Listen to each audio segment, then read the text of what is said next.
ጡት ስታጠቢ የሚያምሽ ከሆነ በደንብ እያጠባው የሆነ ወይ ብለሽ ካሰብሽ እነዚህን ነገሮች ማድረግሽን አስታውይ። ሰላም፣ ዶክተር ህሊና ነኝ ከዶክተር ሊንክ።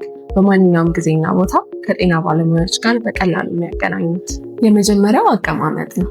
እናት ጀርባዋን ተደግፋ ዘና ብሎ በመቀመጥ ለማጥባት ዝግጁ መሆን አለባት።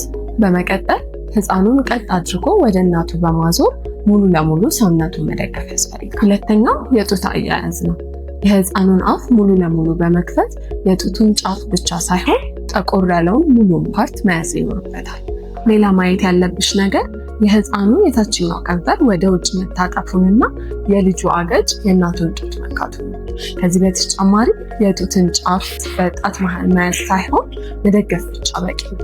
በቂ እየጠባ እንደሆነ ለማወቅ እረፍት ሳያደርግ ከ3 እስከ 5 ጊዜ እየሳበ የሚጠባ ከሆነ፣ ሲውጥ የሚሰማ ከሆነ እንዲሁም ከጠባ በኋላ ከ2 እስከ 4 ሰዓት ያህል ከተኛ በቂ እንደሆነ ማሳያ ናቸው። አዲስ የተወለደ ልጅ በ24 ሰዓት ውስጥ ከ8 እስከ 12 ጊዜ ወይም በየ2 ሰዓት ጡት መጥባት ይኖርበታል።